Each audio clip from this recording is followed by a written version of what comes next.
Alright, it's time to rank another soundtrack, and this time I'm going to be doing WWF Wrestlemania on the NES. Normally I rank the stage themes in these ranking videos to keep everything comparable.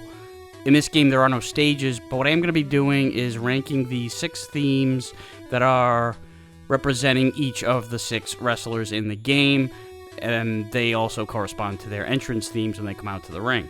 Also a note, this list is pertaining specifically to the 8-bit versions that are in this game, not the original. So I'm not ranking what are my favorite themes of the original versions. It's strictly these particular versions and how they play out. I'll preface this like I normally do by saying that this list is just strictly my opinion. There's no objectivity to this. It's completely subjective. Feel free to give your opinions and thoughts in the comments. Just respect my and everybody else's opinions as well. So without any further ado, let's get on with the list. Number 6, Bam Bigelow. The real version of the song has some sexy saxophone going on as its lead instrument. The sax sound didn't exactly translate to the NES version, but the song itself was faithfully played in relation to the original. It's a fine enough song, but it does feel a little more hollow than the rest of the soundtrack. Everything else just feels more full, and the original version definitely felt more like that. I don't mean for this to be a comparison between this version in the game against the original source, but I think in this case it's worth mentioning that the song could have been filled out a little bit more after looking at it against the original, not to mention the rest of the soundtrack. It just feels more empty. It's not bad, but it's just kind of by default, it lands at number 6. Number 5, Honky Tonk Man. Seeing as how Honky's gimmick was that of an Elvis impersonator, naturally this is a 50s rock and roll style song in that spirit. Honky hilariously sang the original version of Cool, Cocky, Bad. Of course, the vocals aren't going to be transferred into the NES, but the vocal melody is still present. It's upbeat, one of those snappy finger rhythm songs, if that makes any sense.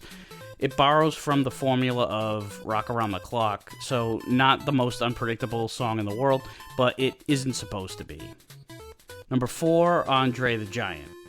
Andre never had entrance music, so they gave him Stand Back, a song that was inexplicably performed by Vince McMahon in the mid-80s. It wasn't part of some kind of wrestling angle or a storyline or anything. It just exists. It's completely batshit. The song belongs to Andre here, and it might be the most energetic song on the soundtrack. Not much in the way of standout moments or anything like that, but it's got a really nice groove, and the horns translate much better here than they did on Bam Bam's theme. Number 3, Macho Man Randy Savage. This is instantly recognizable as Pomp and Circumstance, the song that everybody graduates to. It's a sped up version, a little faster than it needed to be, but this is totally understandable because they couldn't or wouldn't get the notes to swell and decay the way that it does in the original. It's way more stabby when it comes in and abrupt when it ends. So kicking it up a beat or 3 makes sense. I like the consistent march pattern of the snare drum. It's not how the original goes, but it works well for this version. Solid tune, solid version, Macho Man's the GOAT. Number 2, $1 Million Man, Ted DiBiase. The song used here is actually the theme that was used for Strike Force called Girls and Cars, a fantastically 80s cheese fest about being infatuated with, well, girls that are in cars. The song is hilariously out of place for DiBiase. Strike Force was a babyface tag team, or good guys, and the song fit their pretty boy gimmick a lot more than the $1 Million Man's arrogant, elitist heel gimmick. Similar to Andre, DiBiase didn't have entrance music at the time, so they slapped him with this. That being said, the song is still catchy as hell. It builds up to a climactic chorus, and then has a nice little bridge section to bring it back to the end of the loop. It's one of the more fleshed out, complete songs on the soundtrack. And number 1, Hulk Hogan.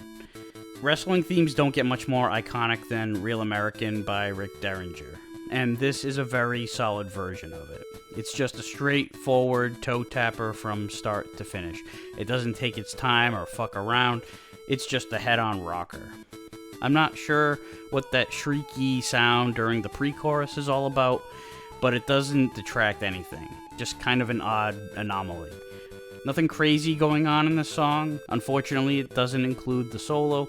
It just loops around right after the chorus. And there's also a minor inaccuracy during the chorus where the notes don't go up higher in the second measure. It just repeats the first. But both of these minor gripes, and I mean minor gripes, are totally forgivable. Because every part is so freaking memorable, the song just never gets old. So that's it for this list. Here is a quick recap. Number 6, Bam Bam Bigelow. Number 5, Honky Tonk Man. Number 4, Andre the Giant. Number 3, Macho Man Randy Savage. Number 2, Million Dollar Man Ted DiBiase. And number 1, Hulk Hogan. So that's it for this one. What did you think? What did you agree with, disagree with?